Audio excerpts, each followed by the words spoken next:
Live.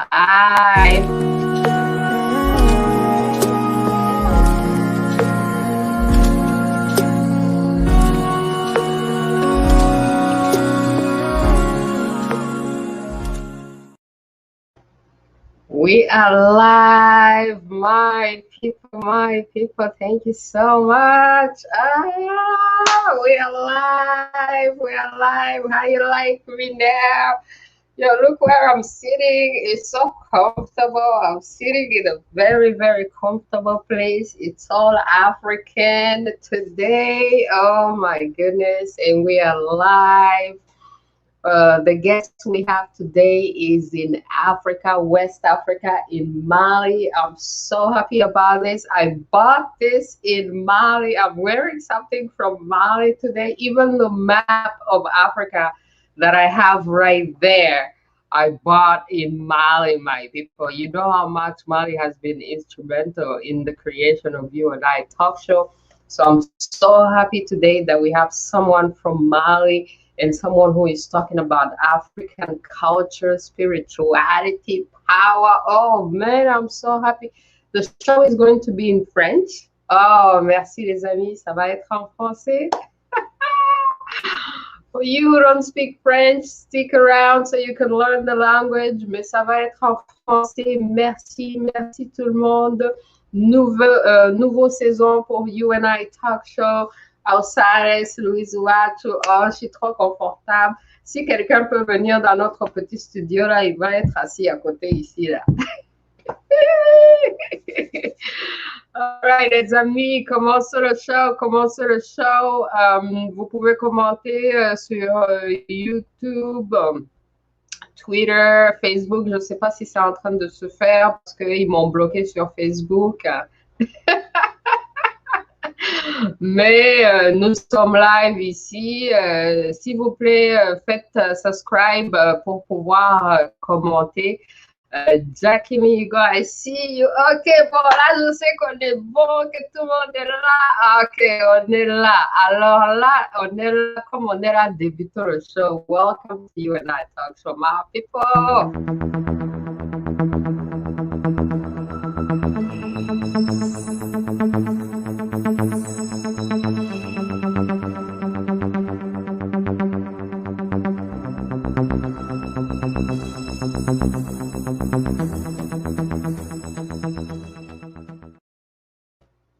All right, my people, je vais amener notre invité tout de suite dans le show, comme ça vous allez vous-même suivre avec nous.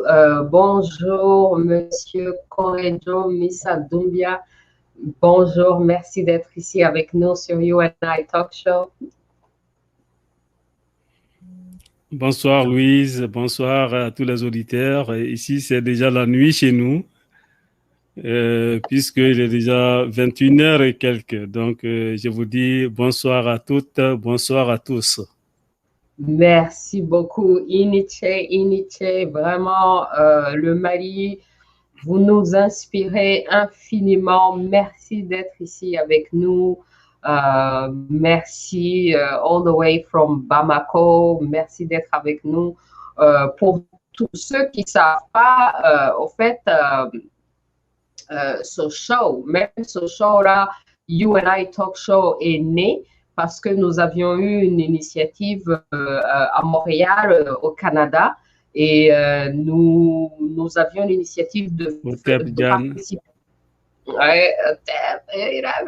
participer à l'éducation en Afrique. Et notre premier projet, c'était au Mali. Et c'est en allant faire un documentaire au Mali que ce show est né. Parce que quand je suis revenue au Canada, je me suis dit, au lieu de faire qu'un documentaire, on va faire un show. Et puis, avec la résilience et le travail, le show est allé jusqu'à la télé au Canada. C'est un show qui est diffusé à la télé au Canada. Donc, vraiment, je remercie le Mali. Je vous remercie, vous, pour tout le travail que vous faites. Vous êtes traditionnaliste. Est-ce que vous pouvez dire aux gens un peu c'est quoi un traditionnaliste? Et puis, c'est quoi la particularité que vous avez? D'accord, merci Louise, merci à tous nos auditeurs. Mon nom c'est Korejo Missa Doumbia. D'autres m'appellent Siramissa Doumbia. Donc, de profession, je suis ingénieur. Et j'ai pendant longtemps été professeur, même au Canada, j'ai enseigné là-bas, en France et ici au Mali.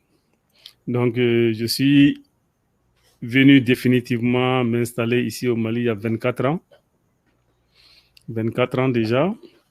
Et quand vous dites traditionnaliste, c'est juste ce côté qui est ma passion en fait. Sinon, moi, je vis de ma fonction d'entrepreneur électricien, ingénieur électricien, je vis de ça. Mais ma passion a toujours été la tradition africaine. Depuis que je suis né, je n'ai jamais pratiqué ou adopté une religion abrahamique. J'ai toujours été dans la tradition spirituelle africaine. Et ma particularité, c'est un peu ça, c'est que moi, je suis une génération charnière entre les Africains qui ont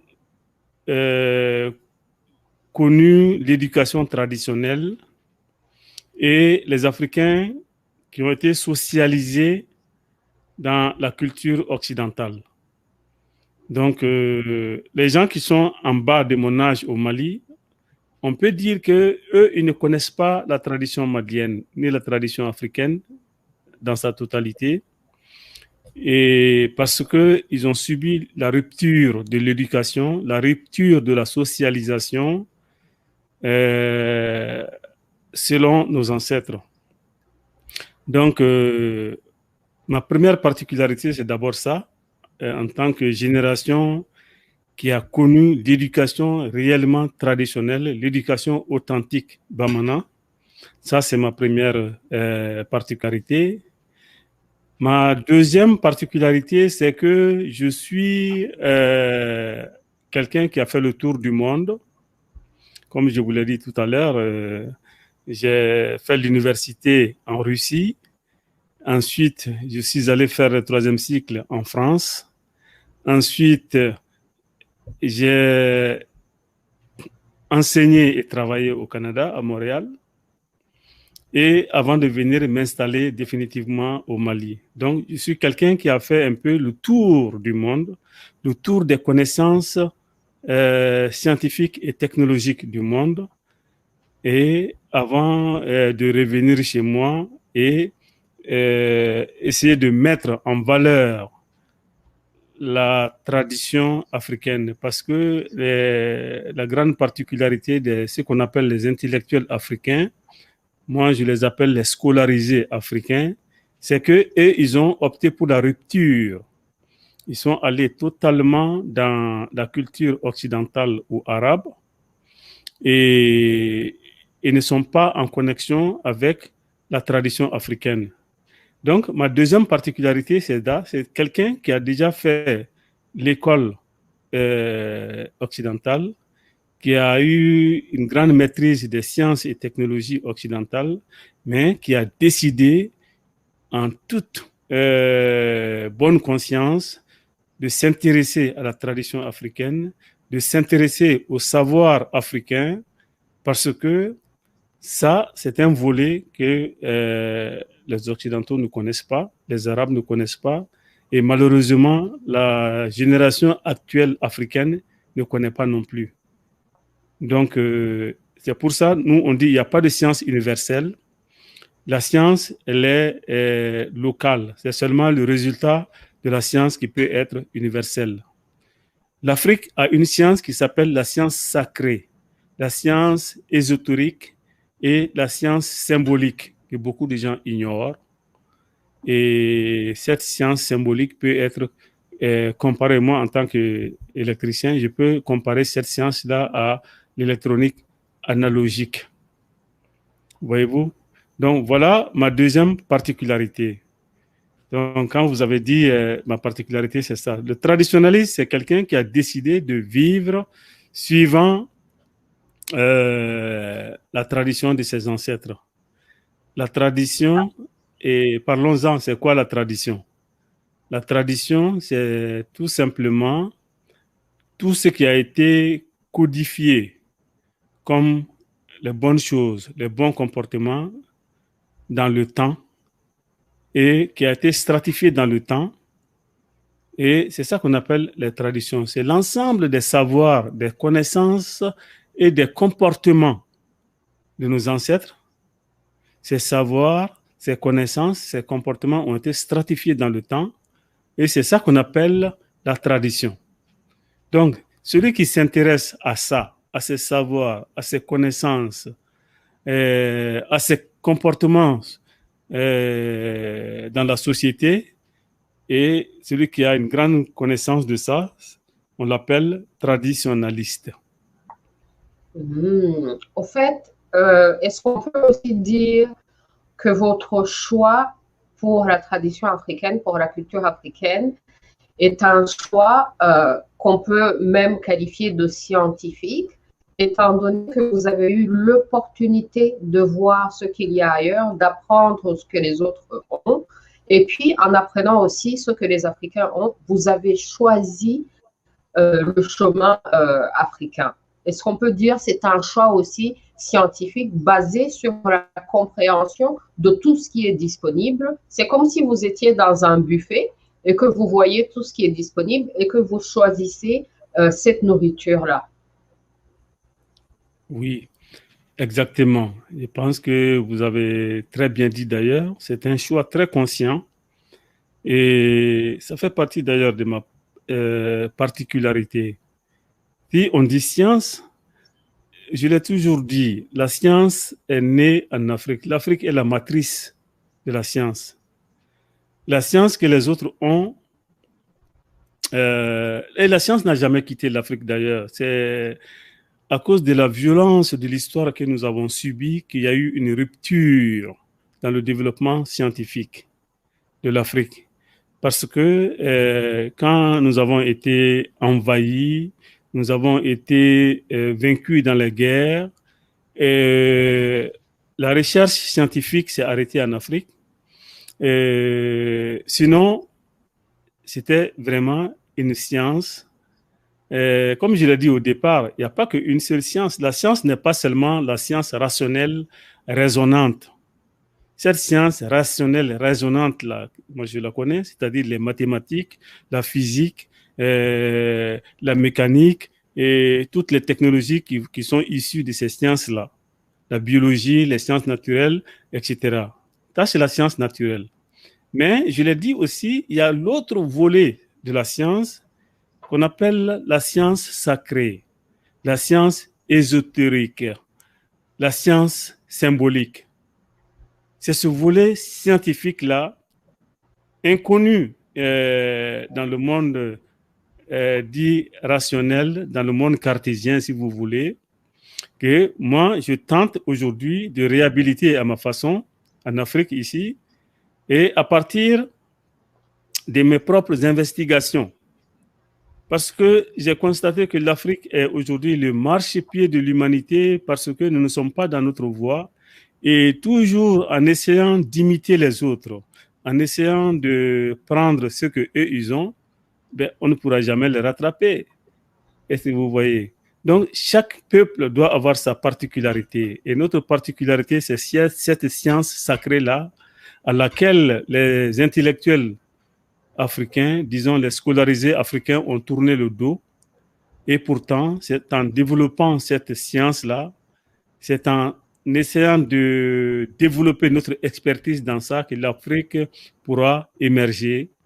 Et il ne faut pas que nous nous laissons influencés par le dénigrement, parce que notre science, nos adversaires la qualifient de sorcellerie, de paganisme, Et vous voyez toutes sortes de, de, de mauvais qualificatifs que vous pouvez imaginer. Voyez-vous? Donc, il ne faut pas que nous laissons influencer par ça. Les sciences et les technologies telles que l'Occident a développées ne suffisent pas à rendre l'être humain heureux. Voyez-vous, il y a d'autres choses. Euh, les abrahamistes, les colons ont toujours dénigré la science africaine et c'est malheureux que les Africains qui ont été à l'école aussi répètent ces vocabulaires de dénigrement et même en ignorant totalement nos propres concepts. Donc nous, on ne fait que ces scolarisés-là ne font que reproduire les concepts des autres. Alors que la base, la matrice, c'est ici chez nous en Afrique. Voilà. Absolument. Donc, alors, quand j'ai visité le Mali, j'ai trouvé, ma perception personnelle, c'est que le Mali était trop islamisé. Et que l'islam avait vraiment beaucoup envahi le Mali et que les Maliens avaient oublié leur histoire. Parce que moi, quand j'avais étudié le Mali mythique, légendaire. Et quand je suis allée au Mali, il n'y avait rien de ça. Je parlais aux Maliens de leur histoire et ils me regardaient comme une folle. Et je leur disais qu'ils sont très riches et ils ne me croyaient pas. Et est-ce que vous pouvez alors nous dire, vous avez une très belle phrase, nous résistons de par la culture et nous vaincrons de par la culture. C'est quoi la place de la culture malienne authentique africaine dans une société malienne si islamisée? Et comment est-ce que vous voyez la renaissance du Mali à travers sa propre culture alors qu'il y a toute cette influence musulmane? Ah, ça, c'est vraiment une question fondamentale. Là, vous parlez vraiment de la destruction de la civilisation africaine par l'islam arabe et le christianisme. Vous avez parlé de culture. Au départ, je vous ai parlé de tradition parce que les gens font beaucoup de confusion entre la tradition et la culture. Il faudra que d'abord on canalise, on précise bien ces deux notions. La tradition, comme je viens de vous le dire, c'est tout ce qui est l'ensemble, c'est l'ensemble des connaissances, des savoirs et des comportements de nos ancêtres qui ont été sédimentés dans le temps. Voyez-vous? Par exemple, aller à la chasse, tuer un animal et manger, ça c'est une tradition chez nous. Bon, la culture, elle est différente de la tradition un peu parce que la culture est la fille de la tradition. Voyez-vous, la culture est la fille de la tradition dans le sens que la culture est une réponse à un problème moderne auquel la tradition n'a pas trouvé de solution. Je vais vous donner un exemple pour que vous compreniez. Je vous ai parlé tout à l'heure de la chasse. Quand la chasse a commencé, la chasse est une grande tradition au Mali, une tradition très ancienne, qui est presque née avec l'humanité. Mais au départ, comment les gens chassaient? Cette tradition, c'est-à-dire qu'on prenait des bâtons ou des pierres pour tuer les animaux. Mais à un moment donné, les animaux sont devenus intelligents, alors on ne pouvait plus les attraper, les rattraper, les tuer avec les bâtons. Donc il a fallu fabriquer des flèches qui vont plus vite que le bâton. Donc ce move-là, ce changement du bâton à la flèche, c'est la culture. Bon, et avec les flèches, on pouvait tuer une antilope. Les familles n'étaient pas très grandes à l'époque et une famille de 6, 8 personnes pouvaient manger une antilope pendant une semaine. Bon, maintenant, les familles ont grandi et les antilopes sont devenues de plus en plus intelligentes. Donc, les flèches là n'arrivaient plus à les tuer. Alors, qu'est-ce qu'on fait? Donc, nos ancêtres ont dû inventer le fusil. Parce que la balle du fusil va beaucoup plus vite que la flèche. Et ça va beaucoup plus loin. Si avec une flèche, tu peux tuer à 5 mètres, 10 mètres maximum, avec un fusil, tu peux tuer à 100 mètres, 200 mètres. Et ça va beaucoup plus vite. Donc, ce move-là, ce changement de la flèche au fusil, ça, c'est la culture. Voyez-vous? Et aussi, donc, même la causerie que nous sommes en train de faire, la causerie est une tradition dans l'Afrique. Mais vous et moi, aujourd'hui, vous êtes au Canada, à des milliers de kilomètres de moi qui suis aujourd'hui assis à Bamako ici. Nous sommes en train de parler via des moyens technologiques. Voyez-vous? Donc, le fait qu'avant, toi, tu devais venir t'asseoir à côté de moi sur une natte ou bien une chaise pour qu'on puisse bavarder. Maintenant, tu es dans ton salon très loin, à des milliers de kilomètres, et moi aussi à des milliers de kilomètres. On est en train de parler. Donc, cette tradition de causerie, la culture a dû trouver une innovation en utilisant Internet, les vidéoconférences et tout ça là. Ça, c'est la culture. Donc, la culture est la fille de la tradition, mais beaucoup font la confusion entre les deux. Donc, il faut bien qu'on les distingue. Ce qu'on appelle les ministères de la culture en Afrique, ce ne sont pas des ministères de la culture, c'est un habit de vocabulaire. On peut les appeler ministères de la tradition ou ministères des systèmes de valeurs, mais ce ne sont pas des ministères de la culture. Et la plupart de ces ministres-là ne savent même pas la définition de la culture que je viens de vous donner. Voilà. Donc, et revenons maintenant à la question que vous avez posée. Vous avez dit que le Mali, vous avez été un peu déçu de votre séjour au Mali parce que le Mali est présenté comme un vrai pays de tradition. Malheureusement, l'islam a fait de gros dégâts au Mali. Il faut comprendre que l'islam est arrivé au Mali moins de 100 ans après la mort du prophète. Voyez-vous? C'est depuis le 7e siècle que l'islam est rentré au Mali.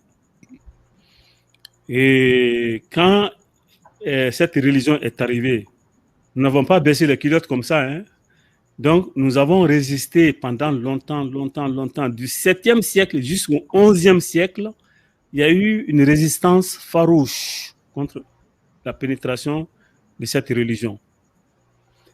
Malheureusement, le peuple ouest-africain a été trahi par les élites. C'est-à-dire que les rois, l'islam est entré par la tête de la société. Donc, ils ont dû contraindre des rois parce que quand ils sont venus d'abord par la force, ils n'ont pas pu entrer. Donc, ils ont dû procéder par la corruption. Donc, le commerce et la corruption. Donc, quand ils ont corrompu suffisamment d'élites autour du roi, alors, ils ont porté le coup fatal en 1076. C'est en 1076 que l'Empire du Ghana, c'est l'ancien nom du Mali, est tombé sous le coup de bourdin de l'islam. Et à partir de cette date, cette religion a commencé à se propager, de la tête aux pieds. Bon, voyez-vous, c'est quelque chose qui est là depuis presque 1000 ans déjà. Une chose qui dure depuis 1000 ans, voyez-vous, les gens ont du mal à saisir, à faire le distinguo entre ce qui est véritablement la culture et la tradition malienne et ce qui est islamique, disons même arabe. Parce que ce qu'on voit chez nous, ce n'est même pas l'islam, c'est la culture arabe et les Maliens essaient de copier. Et aujourd'hui, même quand vous allez dans les villages maliens, vous allez voir les femmes emballées, les femmes vous voyez, qui couvrent la tête comme les Afghanes. C'est très déplorable sous la chaleur de 45 degrés au Mali. Voyez-vous, mais c'est l'ignorance qui est véhiculée comme culture ambiante ici qui fait vraiment beaucoup de dégâts au Mali. Et moi, je le dis toujours dans chacune de nos rencontres, le Mali, ce n'est pas seulement, quand je parle de Mali, disons l'Afrique de l'Ouest, le Mali, le Sénégal, la Guinée, le Burkina, la Côte d'Ivoire, tous ces pays-là ont été détruits plus par l'islam que la colonisation occidentale. Parce que quand l'islam est arrivé, voyez-vous, on a fait du 7e au 11e siècle, ça c'est presque 4 siècles de résistance. Donc, après ça, quand ils sont arrivés à imposer l'islam au roi, voyez-vous, il y a eu des luttes féroces, des tueries atroces pour imposer cette religion-là. Vous avez dû entendre des premiers djihadistes noirs qui sont les El Hadji Omar Tal, les Ousmane Danfodio, tous les enfants de Omar Tal là, à Tal et tout ça là. Voyez-vous, c'est les gens qui ont tenté d'imposer l'islam à nous et il y a eu la résistance farouche. Ça a fait des milliers, des centaines, disons des millions de morts. Voyez-vous? Et après, la conséquence est aujourd'hui, vous voyez, une société islamisée. Et comme il y avait déjà cette grande division, cette grande rupture qui était causée entre les différents peuples à cause de l'islam, voyez-vous, les Européens ont profité de ça au 19e siècle pour venir facilement nous conquérir durant la conquête coloniale. Donc, ce n'était pas un grand fait d'armes parce que le pays était déjà vaincu à cause des guerres fratricides contre l'islam. Voyez-vous?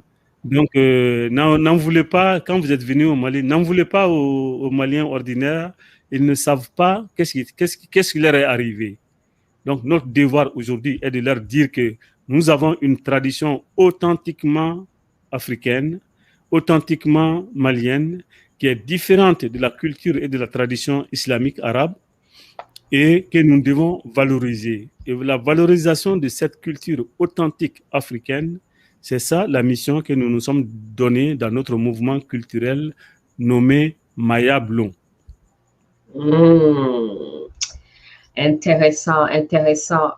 Ce que j'ai aimé au Mali, c'est le fait que vous avez une langue commune qui est le Bamana. La plupart des Maliens vont parler cette langue, même s'il y a plusieurs groupes qui ont aussi leur langue, mais vous avez quand même une langue qui unit plus ou moins les Maliens. Et ce que j'ai aimé aussi au Mali, c'est le fait que les Maliens sont très accueillants, ils sont très Ubuntu. La culture de Ubuntu qui est commun à toute l'Afrique est très, très présent au Mali. Et on voit que malgré l'islam, les Maliens, on dirait, ils vivent dans deux mondes parallèles.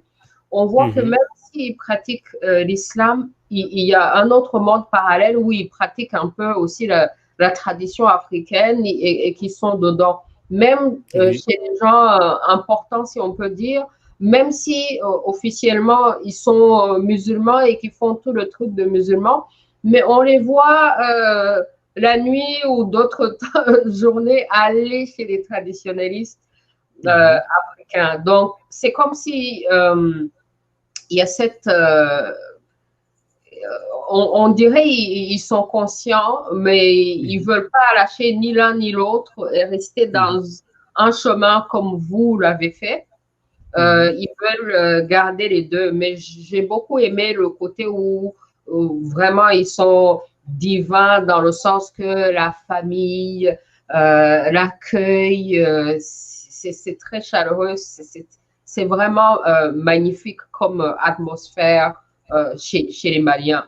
Et ça, j'avais vu donc le mot Bamana que vous avez défini. Est-ce que vous pouvez nous parler un peu des Bamana parce que la plupart des gens ont l'impression que c'est une ethnie comme telle.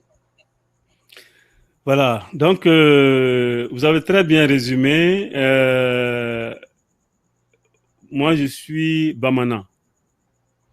Donc, le Bamana, quand on dit Bamana, c'est un peuple, en fait, qui fait partie du groupe Manding, parce que le grand groupe Manding, il y a les Bamana, les Maninka, les Djoula. Nous parlons la même langue avec des accents un peu différents, tout comme le québécois et le français de France. C'est comme ça. Donc, le mot Bamana, comme je l'ai dit, vous l'avez affiché à l'écran, signifie à l'origine, parce qu'à l'origine, ce n'était pas seulement une ethnie, en fait, ce sont des résistants. Donc, à l'origine, il y avait des Soninké, des Kakolo, des gens d'autres, des Maninka, tous ces gens-là qui ont refusé le culte, le nouveau culte arabe qui est arrivé, qui a été adopté par le roi de l'empire animiste du Ghana.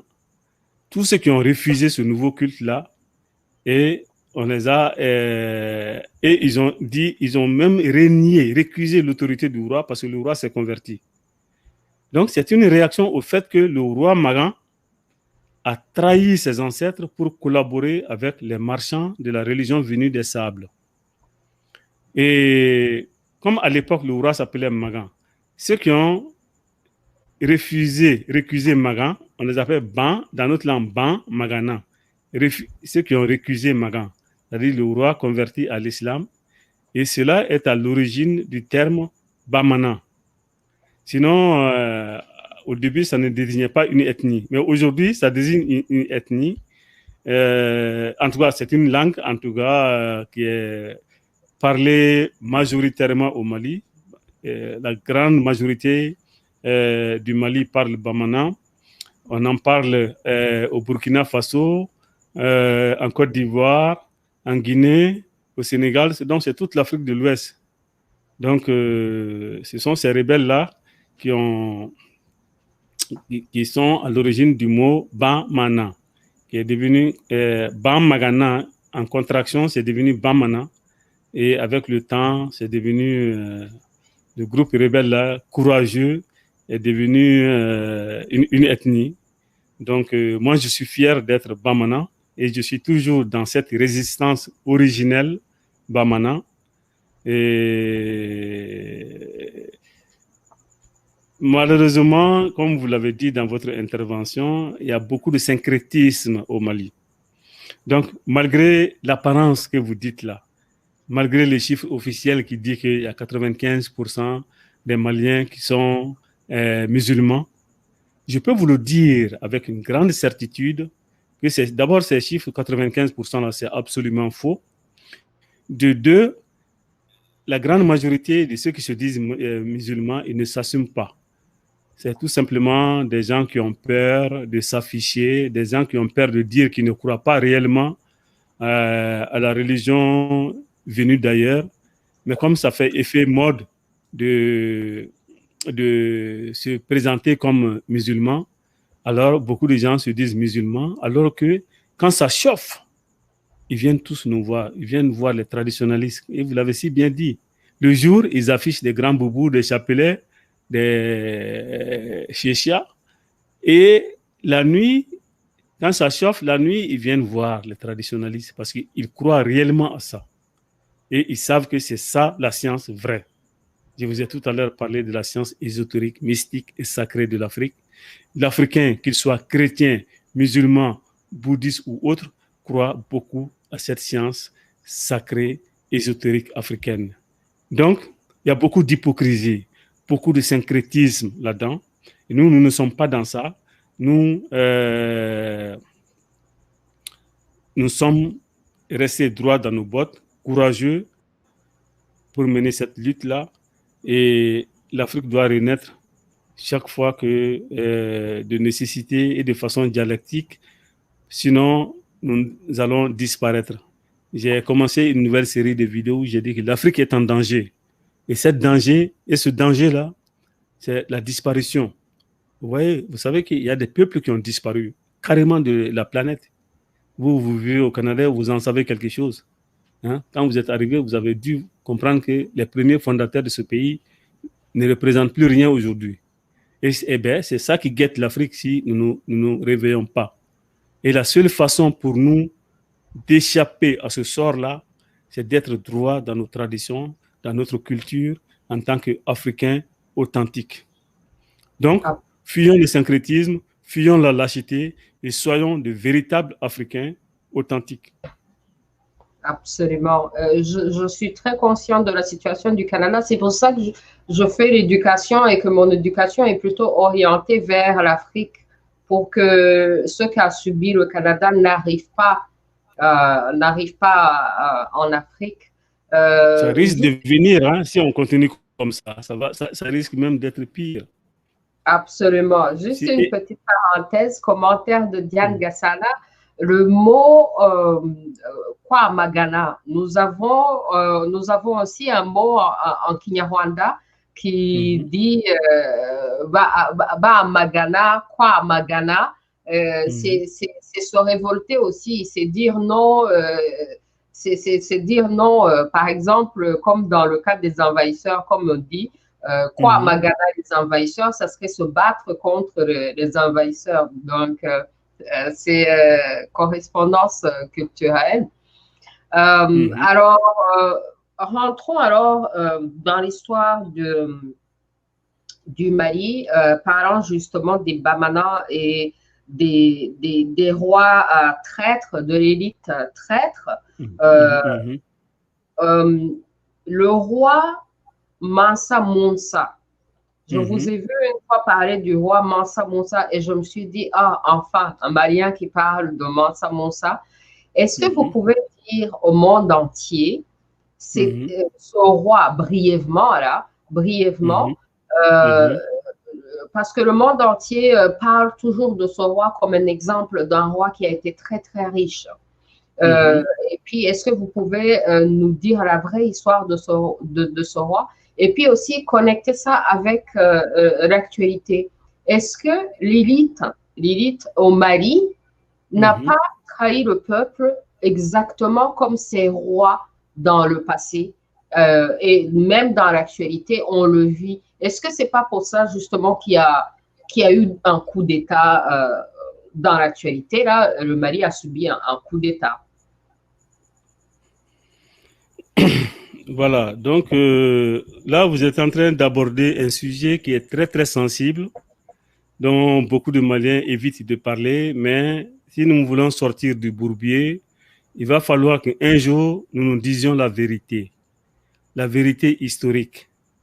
L'histoire n'est pas hygiénique, mais il est de notre devoir de dire la vérité, même si elle pue. Voyez-vous? Les gens qu'on a présentés comme des héros dans l'histoire de l'Afrique sont en grande majorité des traîtres.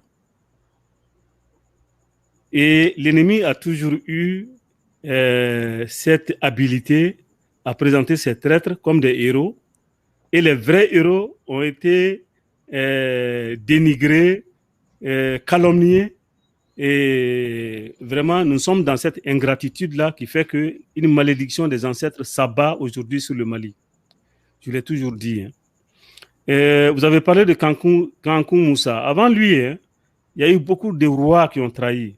Même ceux qu'on prétend être les fondateurs de l'Empire du Mali et tout ça là. Voyez-vous, on a des preuves historiques. Je vous ai dit, les gens confondent l'islam, la culture arabe avec la culture authentique malienne. Et l'islam est entré il y a très longtemps. Et il y a beaucoup de rois qui ont trahi depuis Magan là. Ensuite, jusqu'au Sundiata Keïta et à Kankou Moussa. Et même Sundiata, parlons-en d'abord avant Kankou Moussa. Il est présenté comme le fondateur de l'Empire du Mali. Voyez-vous, il y a toute une épopée qui parle de lui. Mais on ne voit pas très bien qu'est-ce que lui, il a fait dans notre histoire. Il faut reconnaître que c'est lui. L'islam est entré bien avant lui, des siècles avant lui. Mais c'est lui qui a officialisé l'islam en tant qu'institution de l'Empire. Il a désigné 5 clans pour propager l'islam dans notre terre animiste. Ça a été une grande faute historique. Ensuite, il a changé le calendrier traditionnel, le mettre en concordance avec le calendrier arabe. Sinon, avant, la semaine chez nous commençait le jeudi, voyez-vous, et ça se terminait mercredi. Ensuite, il a changé les noms des jours de la semaine. Quand les Bamanan disent, les Maliens disent les noms des jours de la semaine, l'Antenen, Tarata, Araba, Alamissa, Djouma, Sibiri, Tout ça, ce sont des mots arabes, alors que nous avons des désignations traditionnelles des jours de la semaine dans notre langue. Et sur 100 Maliens, même pas une personne connaît ça. Vous voyez, quelle déchéance, quelle destruction culturelle. Ensuite, l'esclavage.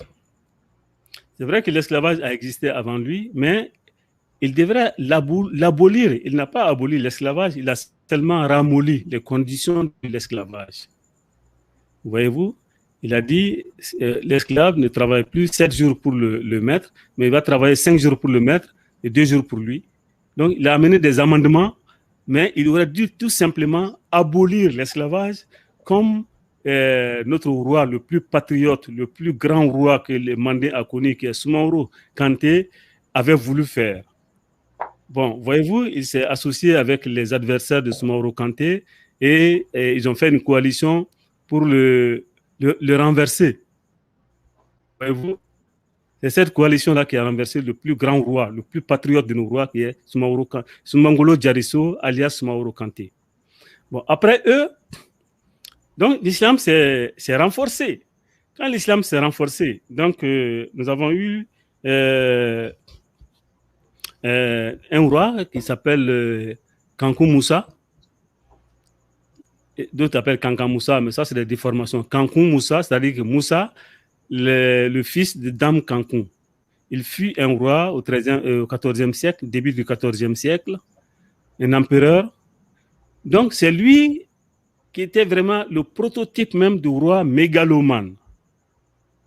Donc il a fait une délégation de plusieurs milliers de personnes et d'animaux chargés d'or, parce que vous voyez, le Mali a toujours été un grand producteur d'or. Et donc, ils sont allés faire un pèlerinage à la Mecque. Et en allant faire ce pèlerinage-là, il a inondé d'or tout son chemin, tout son parcours, tout son trajet. Donc, ils ont distribué de l'or partout, partout, partout, partout, partout. Au point que l'or, le cours mondial de l'or a chuté, tellement il avait distribué de l'or.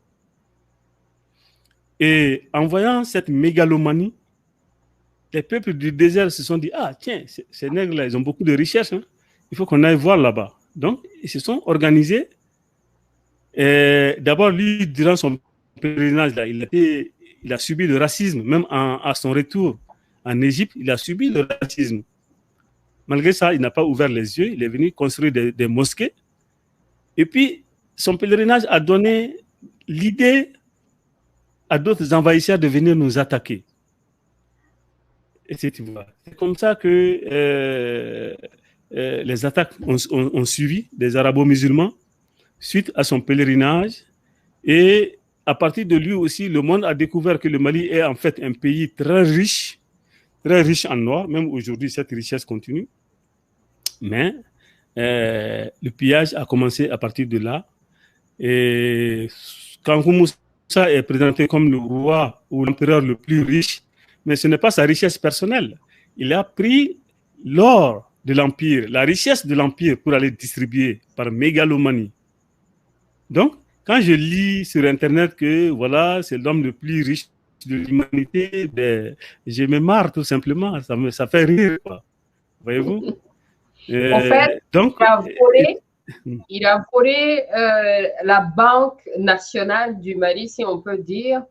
Et puis, il est allé prétendre que c'était son argent à lui. C'est exactement. Cette partie de la Banque nationale du Mali venait d'où? Mais c'est la richesse impériale, c'est-à-dire que c'est la richesse de l'Empire qui le gouvernait. Et à l'époque, voyez-vous, l'or a toujours été une richesse. Voyez-vous, pour sécuriser les monnaies, toutes sortes de richesses, l'or a toujours été une valeur sûre.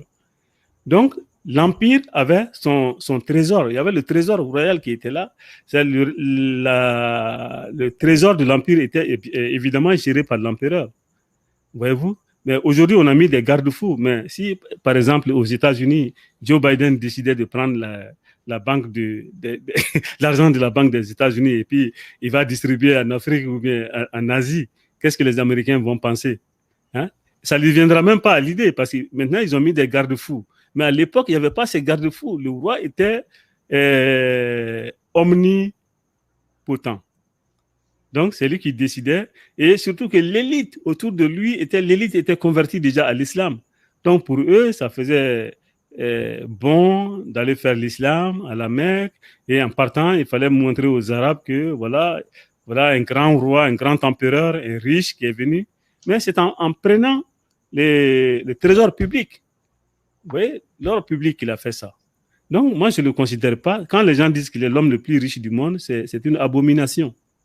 Voyez-vous, Oui. c'est la richesse de l'Empire et non sa richesse personnelle. Parfait, parfait. Alors, arrivons sur votre initiative qui est Maya Blanc. Nous avons une photo ici d'un de vos événements passés. Oui. Alors, est-ce que vous pouvez nous parler de Maya Blanc et puis surtout, qu'est-ce que nous, les Africains dans la diaspora, qu'est-ce que nous pouvons faire pour vous supporter? Et puis, pourquoi est-ce que Maya Blanc est nécessaire pour le Mali et pour toute l'Afrique aussi? Voilà. Maya Blanc est un mouvement culturel. Comme je l'ai dit, vous avez tout à l'heure, au cours de notre entretien, vous avez pu vous rendre compte que chez nous, tout a été mis à l'envers par la violence de l'histoire. Nos noms, notre tradition spirituelle, nos coutumes, tout ce qui est authentiquement africain a été mis à l'envers. Donc, il faudra qu'à un moment donné, des Africains qui sont suffisamment lucides, instruits, se mettent debout pour remettre les choses à l'endroit. Donc, le but de Maya Blanc, c'est de réhabiliter notre tradition spirituelle, nos cultes, et tout ce qui est bon comme les manifestations sociales de notre tradition spirituelle, notamment nos mariages, nos baptêmes, nos funérailles et tout ça. Voilà l'objectif de Maya Blanc. En un mot, c'est réhabiliter la culture, la tradition et la culture africaine, la revaloriser, l'innover et même la faire entrer dans une espèce de modernité. C'est pour ça, à certains endroits, on m'appelle traditionnaliste moderne. Parce que l'évolution a été stoppée par la violence de l'histoire. Et nous devons la faire bouger maintenant. C'est pour ça, moi, on m'appelle des fois traditionnaliste moderne. Voyez-vous, c'est ça, Maya Blanc. Bon, maintenant, nous organisons 2 grands événements par an.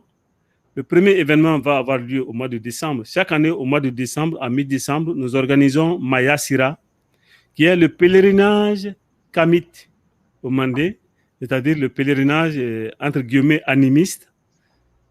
Bon, vous savez, ici, nos frères dépensent 3 millions, 4 millions pour aller faire le pèlerinage chez les autres. Alors que la vraie terre sacrée, c'est ici, chez nous, en Afrique. L'humanité est née chez nous, ici, en Afrique. S'il y a une terre sacrée, cette terre sacrée, c'est bien ici, chez nous. Donc, au lieu d'aller faire le tour de la colline chez les autres, nous avons nos collines sacrées ici au Mandé. Au lieu d'aller boire l'eau du puits sacré chez les autres, nous avons le puits sacré ici, chez nous, au Mandé. Donc, nous avons organisé notre propre pèlerinage traditionnel pour réhabiliter, vraiment faire connaître les cultes, nos traditions à la jeunesse africaine, du Mali, de l'Afrique et de la diaspora. Donc, ça, c'est Maya Sira, événement de décembre. Cette année, Maya Sira aura lieu du 16 au 22 décembre. Nous invitons tout le monde, tous les Africains, tous les Kamites, tous ceux qui veulent, tous ceux qui tiennent à l'identité africaine, à nos traditions. Vous êtes invités à participer physiquement, financièrement, moralement, matériellement à Maya Sira. Sachez que nous n'avons aucun appui d'aucun gouvernement ni d'aucune organisation publique. Notre seul soutien, c'est vous, les Africains de la diaspora et les maigres cotisations de nos membres ici qui sont très pauvres. Voyez-vous?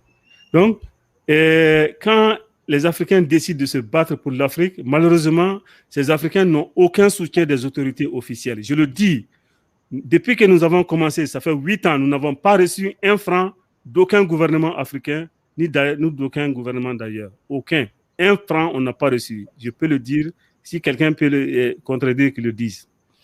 Voilà. Tout notre soutien, c'est nos cotisations et les membres de la diaspora qui semblent plus éveillés, qui semblent avoir la conscience africaine plus poussée que nous qui sommes sur le terrain ici en Afrique. Voyez-vous, c'est honteux de le dire, mais c'est ça la réalité. Peut-être que c'est eux, ils sont allés se frotter à d'autres cultures là-bas. Ils ont pu prendre conscience qu'on ne peut être autre chose que soi-même. Donc, oui. ils comprennent notre lutte. Voyage, on réalise à quel point l'Afrique est riche. Voilà, c'est ça. Donc, ils ont pris conscience. C'est pour ça que la diaspora nous aide, particulièrement la diaspora de France et de Canada. Nous sommes très reconnaissants à ces deux diasporas qui nous permettent de tenir notre événement Maya Sira de décembre. Et nous avons un autre événement qui s'appelle le Djibon. Djibon, c'est la libation collective qui a lieu le premier dimanche de chaque année. Et je suis très heureux de le dire. C'est nous qui avons initié le Djibon. Le Djibon, nous avons fait la première édition en 2019. Ensuite, la deuxième édition en 2020 et troisième édition cette année en 2021.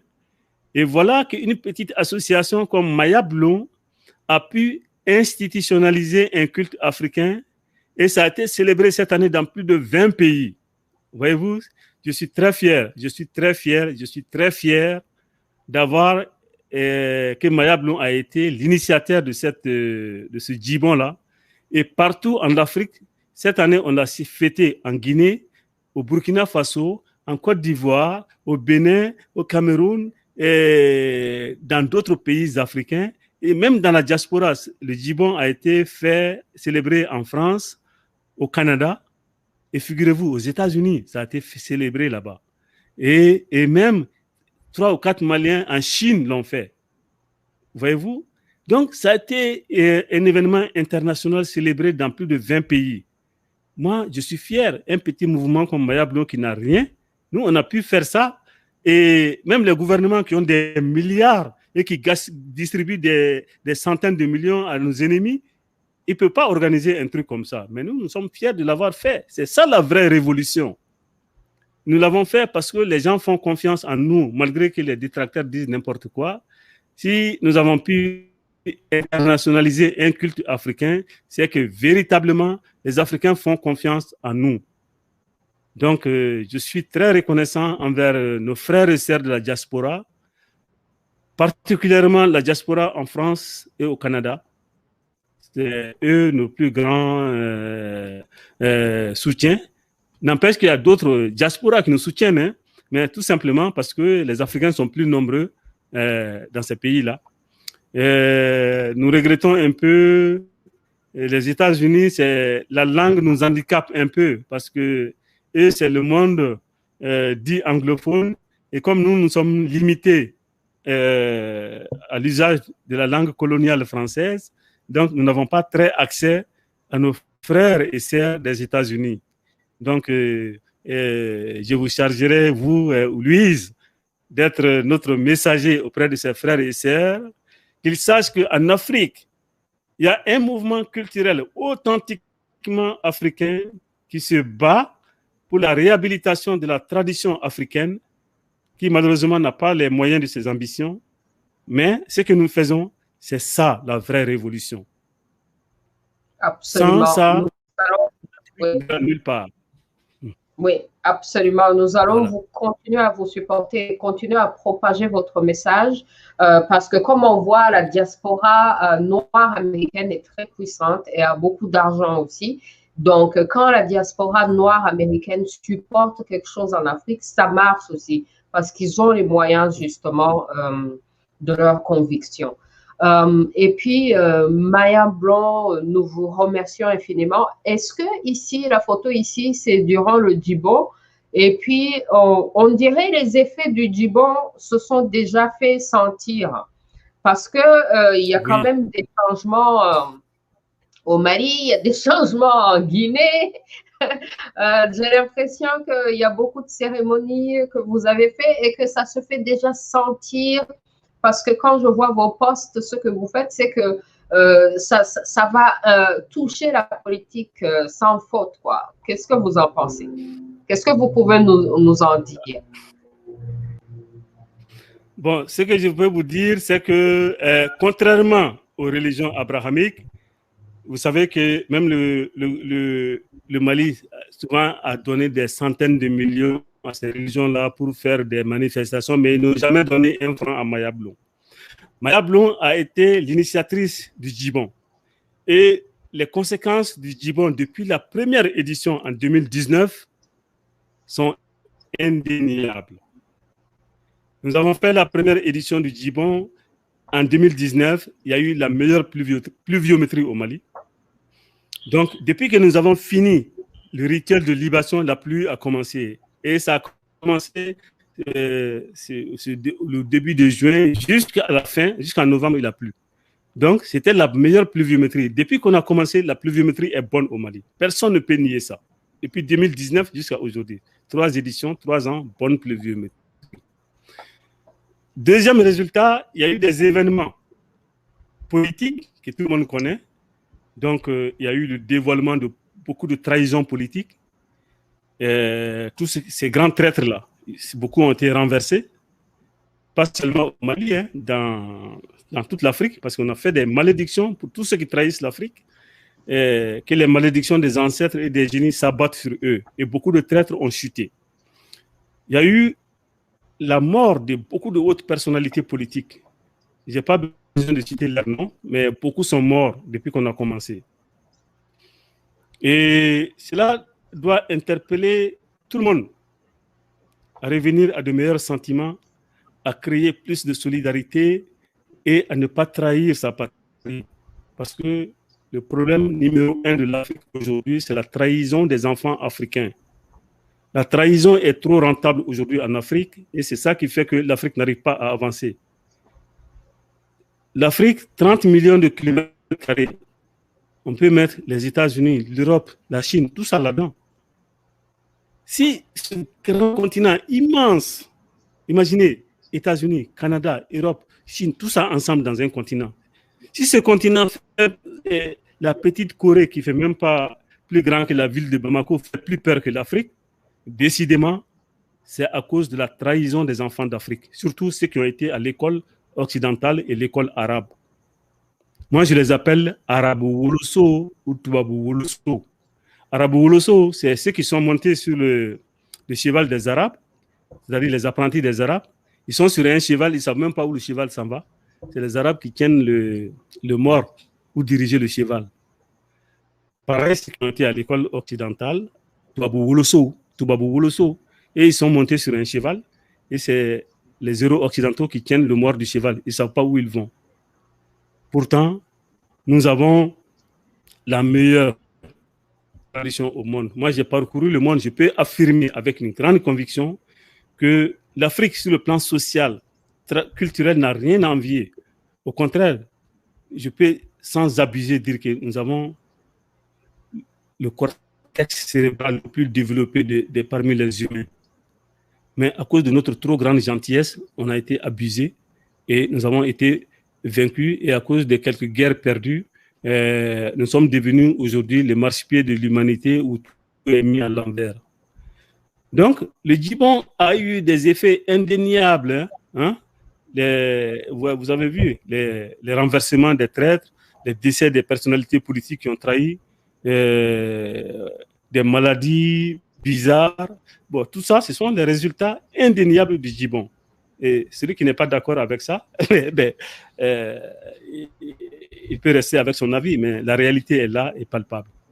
Absolument, parce que moi, j'ai suivi le Djibon depuis le début, et puis vous l'aviez dit, et puis les résultats sont là, on peut l'observer quand on sait, quand on a suivi depuis le début.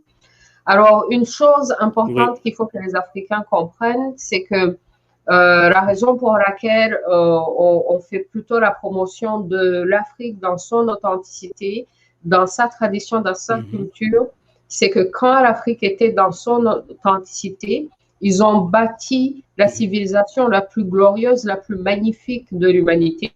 La civilisation kamite n'était pas musulmane ni chrétienne. Donc, on s'est sous-développé avec le christianisme et l'islam. C'est pour ça que pour se développer, il faut s'écarter du christianisme et de l'islam et de retourner à l'Afrique authentique. Et puis, j'ai ici à l'écran quelque chose de vous. Ce qui est encore une fois très important, c'est que contrairement à ces religions coloniales, aucun chef politique ou religieux authentiquement africain n'a levé son armée pour imposer sa religion. Les Africains n'imposent pas leur connaissance, leur culture et tout. Les gens prennent ça parce que c'est bon pour eux. Tout à fait. J'ai dit cette citation une fois quand il y avait quelque chose au Mali qu'on appelait le dialogue interreligieux. Donc, ils avaient appelé les... Quand ils parlent de confession religieuse au Mali, ils ne pensent que l'islam et le christianisme. Et jamais ils ne font allusion à nous, les traditionalistes. C'est honteux de la part de vous, ces politiciens-là, qui ignoraient votre propre religion, votre propre tradition. Je leur ai dit, si vous parlez de dialogue interreligieux, c'est parce que les religions ont amené la guerre. Toutes ces religions ont été imposées à l'Afrique par le sang, et par l'épée, le fusil et tout ça. Aucun Africain n'a volontairement adopté ces religions-là. C'est toujours des chantages ou des coups de menace. Voilà, donc quand il parle de dialogue interreligieux, voilà, les religions de guerre, là, vous pouvez faire votre dialogue. Et nous avons notre spiritualité, nous ne l'avons jamais imposée à qui que ce soit. C'est pour ça que j'ai dit qu'aucun chef politique ou religieux authentiquement africain, il faut bien souligner le mot authentiquement africain, je ne parle pas des aliénés, comme Kankou Moussa qu'on vient de citer là. Voilà, je parle des authentiques africains comme Soumaoro Kanté. Ils n'ont jamais levé leur armée pour aller imposer l'animisme à d'autres peuples. Ça n'a jamais été fait. On ne l'a jamais fait dans le passé, nous ne le ferons jamais dans le présent. C'est pour ça, ceux qui voient le mouvement Kamit là comme un mouvement dangereux, ils se trompent. Nous sommes dans la maths, dans la vérité, dans la justice, dans l'harmonie, dans le dialogue, dans le partage de la fraternité. Nous n'avons jamais été un peuple violent. Donc, la paix, l'amour, le partage de la fraternité, c'est ça notre idéal. Que cela soit compris par tout le monde. Mayablou, ni les Kamit, nous ne sommes pas des mouvements racistes ou violents. Nous sommes dans le partage de la fraternité, mais malheureusement, face à des peuples violents. Voyez-vous, c'est ça qui est l'handicap aujourd'hui et que tout le monde doit comprendre. Oui, alors maintenant, pour terminer justement, si nous sommes dans la paix, l'amour et le partage et la fraternité, et que face à nous, nous avons des prédateurs, des envahisseurs violents, comment résister par rapport à ça? Comment les convaincre, eux? Est-ce que l'Afrique aussi devrait avoir une armée puissante, assez puissante pour résister aussi physiquement et matériellement à ces envahisseurs? Oui, la problématique est très complexe. D'un côté, nous sommes un peuple de paix, d'amour, de fraternité. Et comme je l'ai dit, l'humanité a commencé en Afrique. Si nous étions des peuples violents, aucun autre peuple du monde n'allait naître et prospérer sur la terre. Parce que nous avons eu la première puissance depuis la création de l'humanité jusqu'à la chute de l'Égypte antique. C'est l'Afrique qui était devant. Donc ça a duré plus de 200 000 ans d'histoire, là. Voyez-vous? Donc, 200 000 ans d'histoire, si nous étions un peuple violent, les autres n'allaient même pas apparaître. Donc, qu'ils ne voient pas l'Africain comme quelqu'un de dangereux, mais assez, c'est assez. Nous avons été suffisamment piétinés pendant presque 2000 ans, plus de 2000 ans. Et ça, là, cette violence historique, ça suffit maintenant. Et il en va même pour le bonheur de l'humanité lui-même, parce que l'humanité, les gens là, ils ne savent plus où aller. Voyez-vous, ils ont créé actuellement le système dominant. C'est un système absolument diabolique aujourd'hui. Voyez-vous, ils sont même en train de piquer les gens qui sont en bonne santé, et tout ça pour l'argent. Hein? Comment moi je peux être en bonne santé, vous venez me dire vous allez me piquer? C'est fou, c'est absolument fou ça.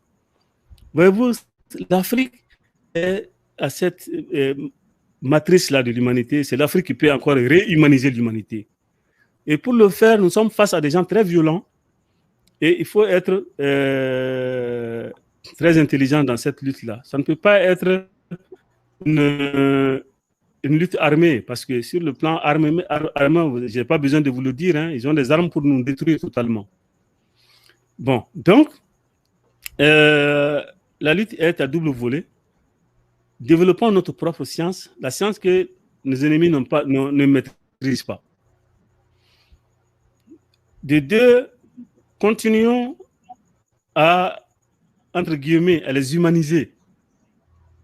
Parce qu'on a l'impression que certains peuples n'ont pas complètement achevé leur processus d'humanisation, tellement ils sont violents.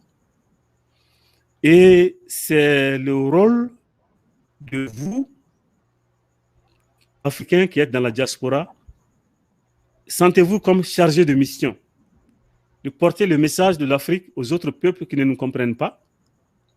Et récemment, j'ai été au Canada, j'avais dit à la jeunesse africaine du Canada, vous êtes en mission ici, hein, et vous avez la chance que le Canada dit que c'est un pays multiculturel. Ça veut dire que le gouvernement du Canada donne la chance à tous les peuples d'exprimer leur culture, leur tradition. C'est une grande chance. Profitez-en et faites connaître le bon côté de l'Afrique pour que les gens sachent que les Africains sont véritablement des gens bien, des gens de très bonne culture. Et à un moment donné, ils vont mettre leur ego de côté et ils vont vous rapprocher. C'est comme ça que l'Afrique pourra reprendre son rôle de guide et de lumière de l'humanité. Absolument, absolument. C'est vraiment ce que nous sommes en train de faire sur UNI Talk Show et je remercie vous, je remercie le Mali pour m'avoir tant inspiré. Les Maliens m'ont inspiré parce que j'ai vraiment senti le besoin d'éducation. Et puis, j'ai aussi senti le très bon cœur, le fin fond cœur qui est très bon. Et surtout, j'ai aussi vu l'unité. J'ai vu l'unité. Je voyais des choses dans la culture et dans la tradition malienne, dans la façon d'être des Maliens qui étaient complètement rwandais ou de l'Afrique de l'Est. Même dans la langue, en écoutant très proche, j'ai vu notre unité. Même si ce n'est pas évident pour ceux qui vivent dedans, mais moi, je l'ai vu et je me suis dit, bon, le Mali, c'est mon pays aussi. Toute l'Afrique, c'est mon pays et ça m'a vraiment inspiré. Donc, c'est un grand plaisir pour moi de vous avoir et surtout quelqu'un qui est dans la tradition, qui est au Mali. C'est un grand plaisir pour moi de vous avoir. Et puis, justement, le but, c'est d'amener les bonnes choses, positive vision, d'amener les bonnes choses de l'Afrique, la positive vision de l'Afrique, le côté positif de la vision africaine, de l'amener ça au Canada et de diffuser ça chez les Canadiens aussi. J'aime dire aux Canadiens que je suis ici, comme vous le dites, en mission de colonisation pacifique. Voilà. C'est très bien. Ça, donc, on vous charge de cette mission-là. Merci beaucoup. Alors, est-ce qu'il y a une dernière chose que vous voulez dire avant qu'on vous laisse partir? Et merci aussi à Internet pour avoir collaboré avec nous aujourd'hui de Bamako. Voilà, la dernière chose que je voulais dire, c'est que Louise, toi, moi, et tous les Africains, il faudra que nous sachions que malgré la division que nous vivons aujourd'hui, quand on parle aujourd'hui de Mali, de Rwanda, de Sénégal, de Guinée, de Côte d'Ivoire, ça c'est la règle et l'équerre du colon. Nos ancêtres n'ont pas connu ces micro-États-là. Et l'Afrique, nous devons la voir du nord au sud comme un seul continent, un seul peuple, avoir une conscience commune. Et de deux, nous devons savoir qui nous sommes. Nous sommes l'origine de l'humanité. Ça, c'est pas rien. Nous sommes l'origine de l'humanité, c'est-à-dire la terre d'origine à tous les humains, c'est l'Afrique. La terre originelle de l'humanité et la terre sainte est l'Afrique.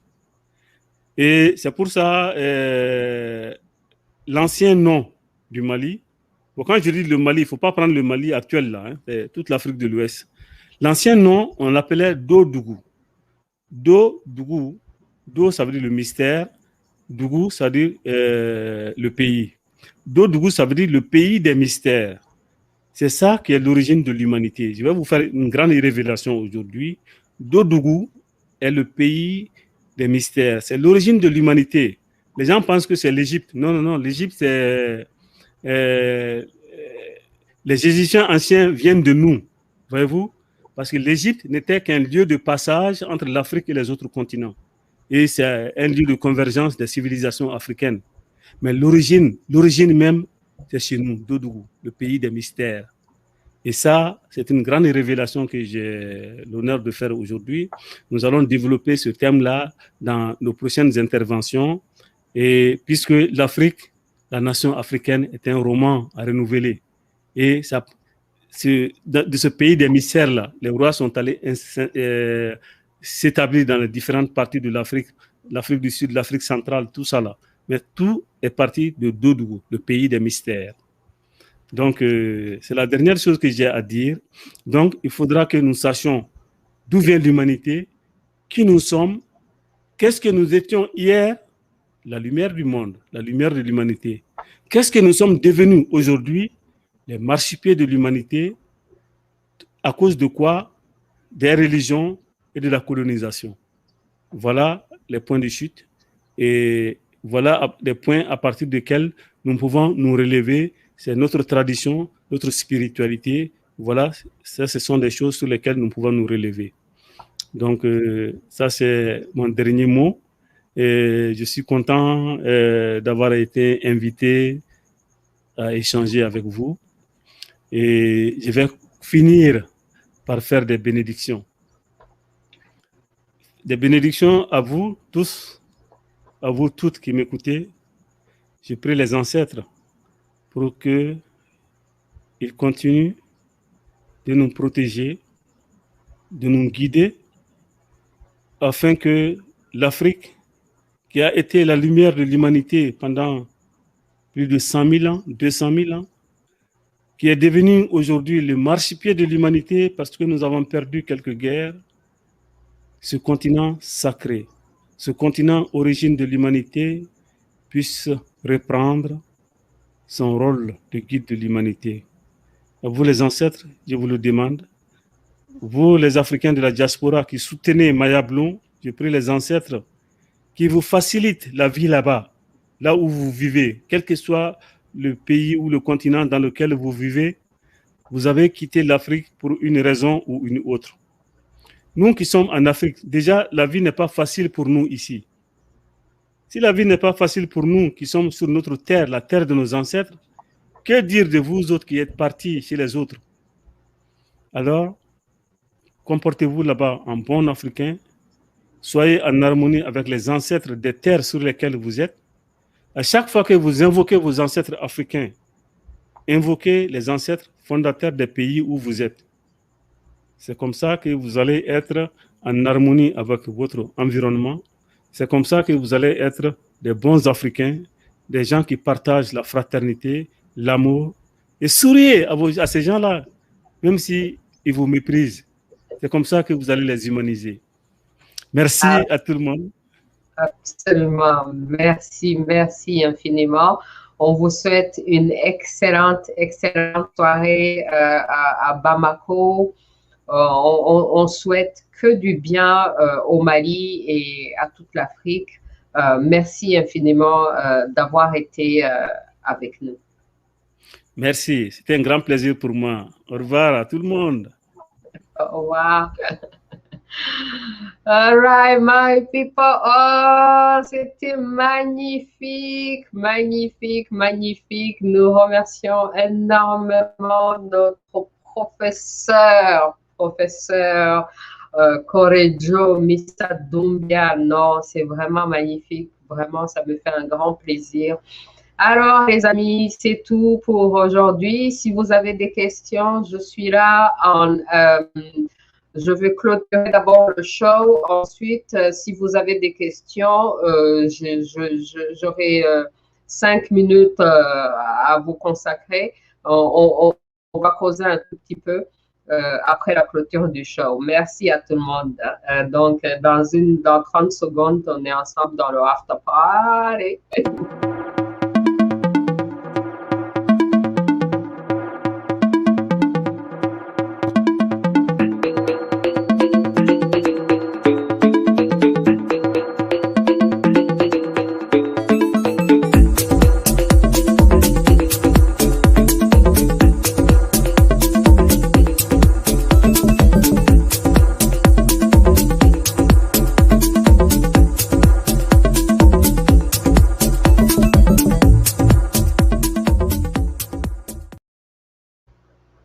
Arama people.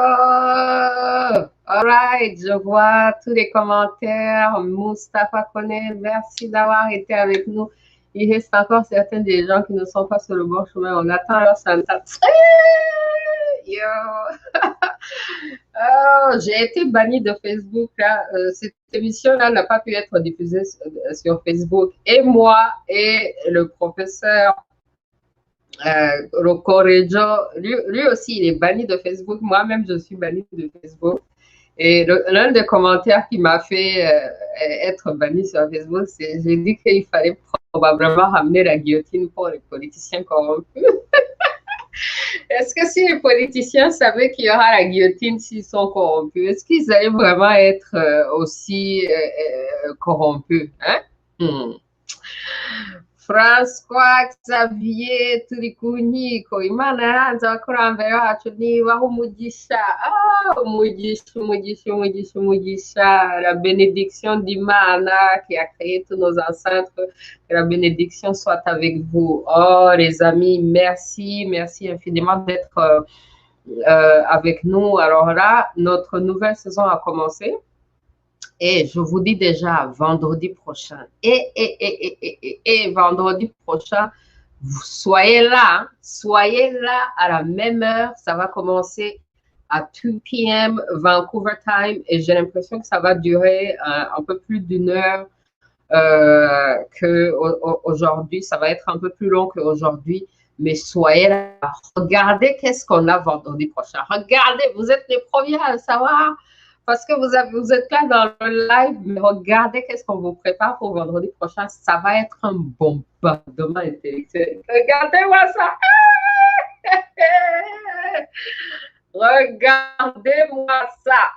Les amis, non, prenez la photo. Commencez à dire à tout le monde. Vendredi prochain, avec Charles Onana, avec son nouveau livre. D'ailleurs, son nouveau livre, je l'ai déjà. J'ai déjà fini de le lire.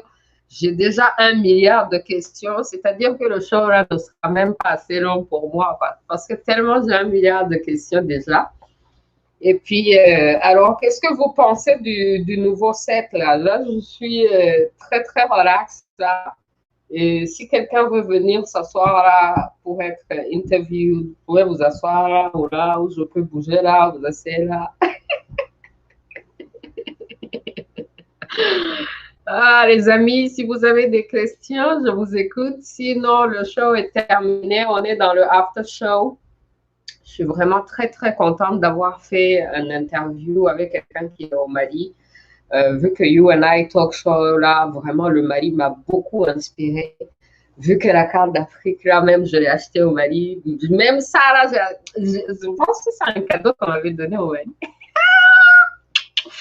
Oh là là, Diane Gassada. Oh, Charles Dana, ça va être lourd, ça va être lourd. Vous avez vu? Oh non, mais déjà, la première fois, quand j'ai posté sur son livre, quand j'avais fini de le lire, que j'ai posté ça sur Facebook, vous savez les fusillades qu'il y a eu. Hein?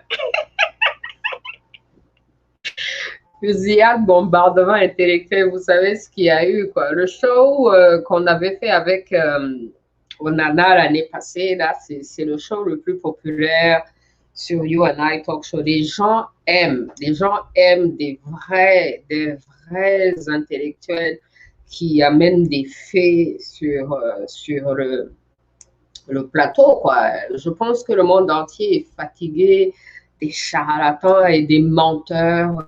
C'est vraiment, this is our time, yo. This is our time. Truth speakers, people who love truth, man, this is our time. All right, my people. Alors, donc, je vous laisse à vendredi prochain. Soyez là, soyez là. Je vous remercie infiniment. Je remercie tous ceux qui nous ont suivis et que nous faisions partie du Dodougou, pays de mystère. Oh là là, non, c'est trop bien, quoi. Et puis, surtout, ne faites pas partie de l'élite traître africaine. Stéphano Eugène, est-ce qu'on peut te suivre sur Zoom? Non, c'est live ici. Si, par exemple, il y a des gens quand même qui veulent apparaître sur caméra et poser des questions, vous pouvez me dire, je peux vous envoyer un lien pour pouvoir entrer dans le studio You and I Talk Show et être enregistré en live. Donc, nous, on n'utilise pas le système Zoom, on utilise un autre système qui nous permet d'avoir un studio d'enregistrer comme ça. Yandika sana wakoze gutumira Misadumbia gushaye banasha nari maze igihe murwaye nari maze imyaka n'imyaka murwaye pe ngize Imana rero ndabonye. Oh, Mustapha Kane, la reine Candice, avec son armée, a combattu les prédateurs. Ah ouais. Nous devons être justement, ouais, c'est ça. En fait, dans la vie, vous pouvez faire partie des traîtres, vous pouvez faire partie des résistants. Il y a de tout.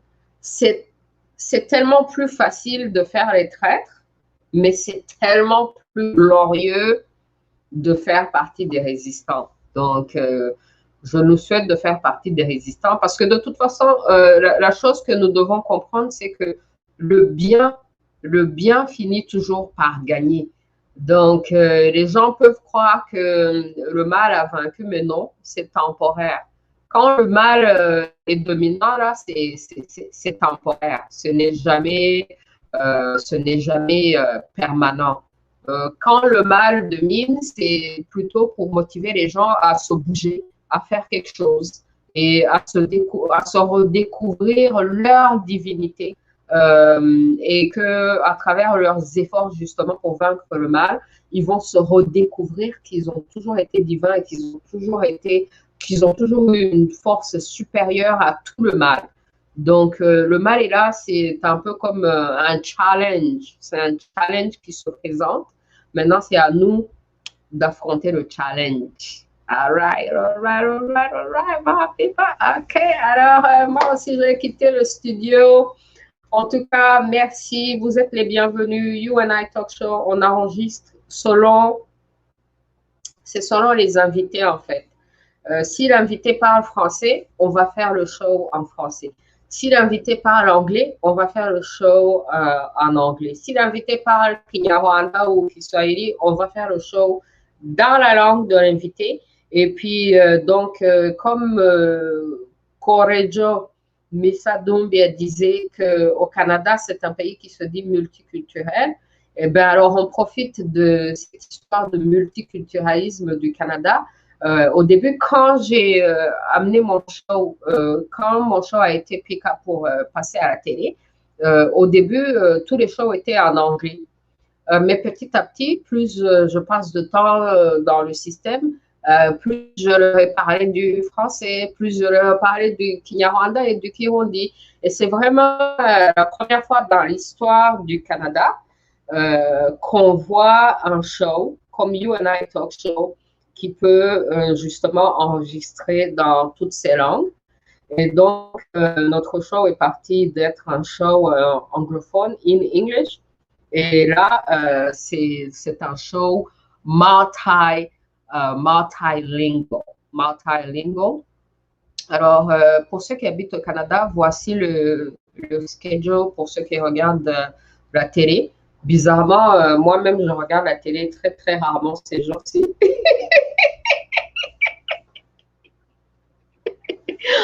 Mais je reçois toujours des messages des gens qui regardent, qui aiment. Donc, à toutes ces heures, que vous soyez à Vancouver, à Calgary ou pour le reste du Canada, vous pouvez regarder ça là-bas. Moi, je regarde aussi sur YouTube, sur Facebook, quand on n'est pas censuré. Et puis, les gens ici, localement, ils aiment bien. Je reçois beaucoup de messages des publicistes, des gens qui sont dans le PR, qui veulent que leurs clients soient sur le show, ou qu'ils nous mettent au courant de tout ce qui se passe. Donc, vous êtes tous les bienvenus, les artistes, les intellectuels africains, partout où vous êtes sur la planète, pourvu que ce que vous faites soit bien, bien pour le monde, bien pour l'Afrique. C'est ici même votre show, quoi. Ah, voilà. Alors, on termine sur le commentaire de Moustapha Koné. Ils ne comprennent que le langage des armes, le reste, c'est l'endormissement. Mais il y a un langage supérieur au langage des armes. C'est le langage spirituel. Parce que veut pas, là, les armes, il y a un être humain qui est derrière cette arme. L'arme est tenue par un être humain. Les drones, les airplanes, tout ça, là, c'est tenu par des êtres humains. Donc, la façon de voir ça, Positive Vision, c'est de voir qu'il y a des êtres humains derrière toutes ces armes et que donc, si vous pouvez toucher ces êtres humains spirituellement dans la tête, ils vont utiliser leurs armes différemment. Donc, si on est capable de toucher le cœur et la tête des gens, les armes là, ce sont des instruments. C'est comme nous avons des ordinateurs. Mais voilà, certains utilisent des ordinateurs pour faire ça, d'autres utilisent des ordinateurs pour envoyer des scams, you know. C'est juste des instruments, c'est la personne qui est derrière cet instrument qui fait fonctionner cet instrument et qui donne tout le sens de cet instrument. Donc, soyons pas intimidés par les armes, parce que si l'esprit est fort, nous pouvons atteindre l'esprit et le cœur de tous ces gens derrière tous ces armes. All right, that is my positive vision. All right, my people. Donc, je vous souhaite un excellent week-end. Vendredi prochain, same place, same time. Yo, same host. Yo. Non, on est ensemble, on est ensemble, on est ensemble. On est ensemble. Bon. Voilà. Merci, Moustapha Koné. Merci à vous aussi. Alors, bonne soirée à tout le monde. Bonne soirée à tout le monde, les amis. Passez une excellente, excellente soirée. On est ensemble.